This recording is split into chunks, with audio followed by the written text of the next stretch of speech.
इस नाव को पकड़ना बच्चों मेरे बस का नहीं है। ये कहकर जोगी बीन को दोबारा थैले में डालकर जैसे ही जाने लगा तो हम सब ने अपने चेहरों पर दोबारा मसनूई परेशानी तारी करके उसकी दोबारा मिन्नतें करना शुरू कर दी। अस्सलामुअलैकुम, welcome to my YouTube channel Manchan story. तमाम वीडियोस के अपडेट के लिए मंचन स्टोरी को सब्सक्राइब करके बेल नोटिफिकेशन को ऑन करें। क्या आपने कभी सुना है जिन्नात के वाक़या और जिन्नात की जुबान में? यकीनन ये सोचकर भी बहुत अजीब लग रहा होगा। जिन्नात की कहानियाँ और वो भी उन्हीं की जुबानी। हमारे एक व्यूवर हैं, उन्होंने ये वाक़या हमसे शेयर किया है। हमारे व्यूवर कहते हैं कि वो जिस गांव में रहते हैं वो गांव शहर से काफ़ी दूर है। इसी वजह से हमारे गांव में घरों की तादाद बहुत कम है, यानी एक घर से दूसरे घर का फासला बहुत ज़्यादा है और यहाँ बहुत कम आबादी है। आसपास जंगल हैं और पहाड़ हैं। इसी वजह से हमारे गांव के बच्चे मगरिब के बाद अपने घरों से बाहर नहीं निकलते। उसकी वजह यह है कि इस गांव में भेड़ियों वगैरह का हमला भी बहुत होता है। इसकी वजह यह है कि भेड़िया हमला भी कर देती है। हमारे वहाँ पे बुजुर्ग चाचा थे जो एक दरख्त के नीचे अक्सर बैठा करते थे और वो रेडियो में अक्सर कुछ न कुछ सुना करते थे।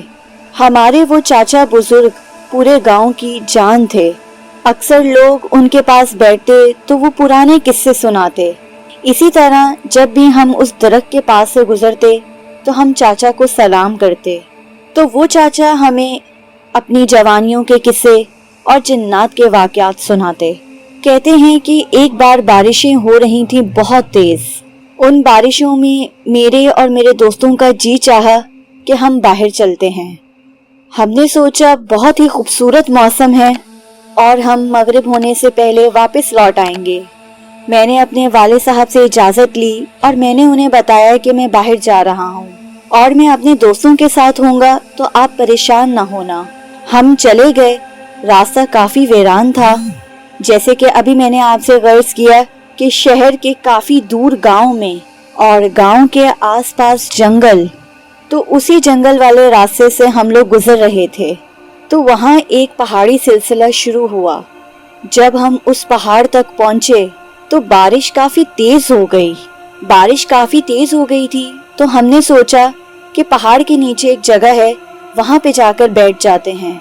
फिर हमने वहाँ बैठकर थोड़ी देर के लिए आग भी जलाई। तो हम लोग जहाँ भी जाते थे तो यही करते थे। हमें बॉनफायर करना बहुत पसंद था और ख़ास कर जब बारिश हो।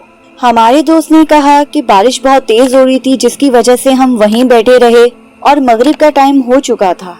तो हमने सोचा कि वहाँ पर थोड़ी देर रुक जाते हैं। हमने सोचा कि जब बारिश रुक जाएगी तो हम घर चले जाएंगे। हमें कौन सा रास्ता ढूंढना है, हमें तो अच्छी तरह पता है कि हमारा घर किस साइड पर है। मैंने अपने दोस्तों से कहा कि चलो ठीक है, लेकिन घर वाले हमारे काफी परेशान हो जाएंगे।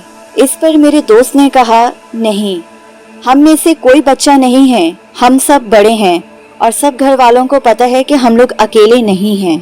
हमारे व्यूवर कहते हैं कि हम लोग वहाँ पे बैठे थे और हमने चाय का सामान भी उठाया हुआ था। हम दोस्त आपस में चाय भी पी रहे थे और हंसी मजाक भी कर रहे थे कि अचानक वहीं पे बैठे चाचा नमूदार हुए। वही बुजुर्ग जो एक दरख्त के नीचे बैठे हुए थे। जब मैंने उन्हें देखा तो मैं काफी हैरान हुआ। इतनी तेज बारिश में ये चाचा यहाँ कैसे? चाचा तो ज्यादा दूर तक चल भी नहीं सकते, ये अचानक यहाँ से कहाँ पर आ गए? जब मैंने चाचा से दरियाफ्त की तो उन्होंने बताया कि दरअसल बेटा मैं यहाँ पे किसी काम से आया था और जिससे मिलने के लिए आया था दरअसल वो मिला नहीं। तो मैंने कहा कि चाचा आसपास तो किसी का घर नहीं है, आप किससे मिलने के लिए आए? चाचा ने कहा कि तुम छोड़ो, तुम नहीं समझोगे। दरअसल मैं यहाँ किसी काम से आया था और यहाँ तेज बारिश होने की वजह से तुम लोगों की तरह मैं भी पनाह लेने बैठ गया और अभी मैं थोड़ी देर में यहाँ से गुजर जाऊंगा। और अब चाचा की मौजूदगी में हम सब लोगों को बहुत ज्यादा हिम्मत मिली। हमें ये तसल्ली हो गई सब दोस्तों को कि चलो हमारे साथ एक बड़ा भी है। तो मेरे दोस्तों ने उस चाचा से कहा कि चाचा आप हमेशा हमें वाक़यात सुनाते हैं, तो आज मौसम भी अच्छा है, जंगल में भी हैं, पहाड़ियों के नीचे भी बैठे हैं। तो आज आप क्या अपना वाकया सुनाना चाहेंगे? तो आज क्या आप जिन्नात के हवाले से कोई वाकया सुनाना चाहेंगे? तो चाचा ने कहा कि आज मैं तुम लोगों को बताता हूँ एक किस्सा। तो चाचा हम लोगों को कहने लगा कि जब भी ऐसी वीरान जगहों पर जाओ तो एहतियात करो, क्योंकि यहाँ पे जिन्नात तुम्हें किसी भी रूप में मिल सकते हैं। और याद रखना कि वो जिन तुम लोगों का खैर ख्वाह नहीं होगा, क्योंकि वो तो गुजर रहा है, और अगर तुम लोग उसके रास्ते में आओगे तो वो यकीनन तुम लोगों को नुकसान पहुंचाएगा। वो जिन हैं और आग से पैदा किए गए हैं। जिन्नात का भी एक फैमिली सिस्टम होता है। अगर तुम वहाँ से गुजरते हुए अनजाने में उस जिन को नुकसान पहुंचा दो या उसके बच्चों को, तो वो जिन्नात बदला भी लेते हैं। इसीलिए हमेशा एहतियात किया करो। तो चाचा ने हमें कुछ वाकयात बताए कि किस तरह जिन्नात पहाड़ों के ऊपर अपनी जिंदगी बसर करते हैं, और किस तरह पहाड़ों के नीचे, और किस तरह उड़ते हैं, और किस तरह वो घूमते हैं। बहुत सारे वाकयात सुनने के बाद हम लोगों को एहसास हुआ कि काफी टाइम गुजर चुका है। अब तो मगरिब भी गुजर चुकी है और रात के 12 बज रहे हैं, और यहीं बैठे बैठे गपशप में तो बहुत देर हो चुकी है। और चाचा की इतने किस्से सुनने के बाद हम लोगों को एहसास हुआ कि हमारे घर वाले डर गए होंगे। तो चाचा ने कहा कि मैं समझ सकता हूँ कि तुम लोगों को घर जाना चाहिए, क्योंकि काफी देर हो चुकी है, और मुझे भी जाना चाहिए क्योंकि मेरा भी कोई इंतजार कर रहा होगा।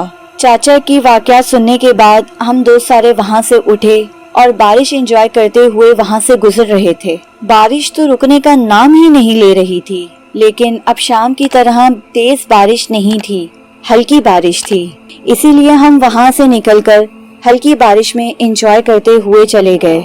लेकिन वापसी में जाते हुए हम लोगों को पता नहीं क्यों खौफ आ रहा था। न जाने क्यों दिल में एक अजीब सा खौफ था, जबकि बारिश हो रही थी और मौसम बहुत अच्छा था। लेकिन हम लोगों को ऐसा लग रहा था कि जैसे हम किसी आग के पास बैठे हों और हमारा सीना गर्म हो गया हो, और इसकी वजह क्या थी ये हमें भी नहीं पता। तो हम जैसे ही अपने गांव पहुंचे, तो मैंने आपसे शुरू में अर्ज किया था कि घर जो है वो काफी फासले पर थे, और रात के टाइम वहाँ पे कोई भी नहीं दिखा और खामोशी थी, और इसकी वजह थी बारिश। और बारिश में काफी खामोशी हो जाती है। हम तमाम दोस्त वहाँ से निकलकर एक दूसरे को अलविदा कहने लगे। और जैसे ही मैं घर में गया तो मेरे वालिद साहब ने बताया कि चाचा की तबीयत बहुत ज्यादा खराब हो गई थी, और अब वो बिल्कुल सामने बैठे थे। तो अब मैं उसे घर ले आया। उनके घर पहुँचते हुए काफी टाइम हो जाता, तो उनकी तबीयत बहुत ज्यादा खराब थी। तो मैंने उन्हें अपने घर के पिछले हिस्से में जगह दे दी। तो मैंने अपने वाले साहब से कहा कि चचा यहाँ पर, वो भी इतनी जल्दी? चचा ने तो कहा था कि मुझे किसी काम से जाना है, और वो तो पहाड़ की उल्टी जानिब से निकले थे, और हम तो सीधा घर की तरफ आए। तो मैंने अपने वालिद को पूरा किस्सा सुनाया। तो मेरे वाले साहब ने कहा कि शायद तुम्हारा वहम है, तुम्हारा लगता है दिमाग खराब हो गया है। मेरे वालिद साहब कहने लगे कि चचा तो यहाँ से कहीं पे भी नहीं गया। तुम लोगों के जाने के बाद बारिश हो गई थी, और उसी बारिश में मैं चचा को अपने घर ले आया। उनकी तबीयत तो बहुत ज्यादा खराब हो गई थी, और तुम खुद भी समझदार हो, और तुम देख सकते हो कि चाचा की तबीयत कितनी ज्यादा खराब है। वो इस तरह अकेले कैसे इतनी दूर जा सकते हैं। हमारे व्यूवर कहते हैं कि ये सुनने के बाद मेरी तो हालत ही खराब हो गई, और मैं सोच में पड़ गया कि वो चचा इतनी दूर कैसे चल के आ सकते हैं। लेकिन वो दरअसल चचा थे ही नहीं जिनसे हम जंगल में मिले थे। वो एक जिन था जो वहाँ से गुजर रहा था, और जब उस जिन ने हमें देखा तो उसने इंसान का रूप इख्तियार किया, और वो यकीनन हमें जानता होगा, क्योंकि हमारे गांव के आसपास ही रहने वाला जिन था। इसीलिए उस जिन ने उस बुजुर्ग का रूप इख्तियार किया ताकि हमें ताज्जुब ना हो। जब मैंने वालिदैन को पूरा वाकया सुनाया था, जब ये तमाम बातें क्लियर हुई, तो मेरे वाले साहब कहने लगे कि तुम्हें आयतुल कुर्सी पढ़नी चाहिए, और आयतुल कुर्सी पढ़ लो। हो सकता है वो जिन तुम्हारे पीछे घर आ जाए और बाद में हमें नुकसान हो। तो मैंने अपने वाले साहब से कहा कि नहीं, वो जो भी था पर बुरा नहीं था। उस मखलूक ने हमें वाकयात तो सुनाए, लेकिन वो बाद में चला गया। निहायत वो भी कोई मुसाफिर जिन था। जब हम जन्नात के बारे में पढ़ते हैं तो हमें पता चलता है कि ऐसी मखलूकात भी हैं जो गुजरती हैं लेकिन नुकसान नहीं पहुंचाती। البتہ اگر انہیں کوئی مل بھی جائے لیکن وہ تب بھی نقصان نہیں پہنچاتی جب تک آپ انہیں تنگ نہ کریں یا نقصان نہ پہنچائیں۔ تو ہمارے ویور کہتے ہیں کہ رات کسی طریقے سے میں نے گزاری اور جیسے ہی صبح ہوئی تو یہ تمام واقعہ میں نے اپنے دوستوں کو بتایا اور وہ کافی حیران ہوئے اور وہ ڈر گئے۔ اس واقعے کے بعد آج تک ہم کسی دوستوں نے بھی ہمت نہیں کی کہ ہم اس جنگل میں جائیں رات کے ٹائم۔ ہم نے کبھی سوچا بھی نہیں تھا کہ ہم لوگوں کو کبھی کوئی جن بھی ملے گا اور وہ بھی انسان کے روپ میں۔ تو آج کا واقعہ میرا یہ تھا۔ اگر آپ لوگ بھی ہم سے اپنے واقعات شیئر کرنا چاہتے ہیں تو نیچے ڈسکرپشن باکس میں لنک ہے، وہاں پہ جا کے آپ لوگ اپنے واقعات ہم سے شیئر کر سکتے ہیں۔ اللہ حافظ۔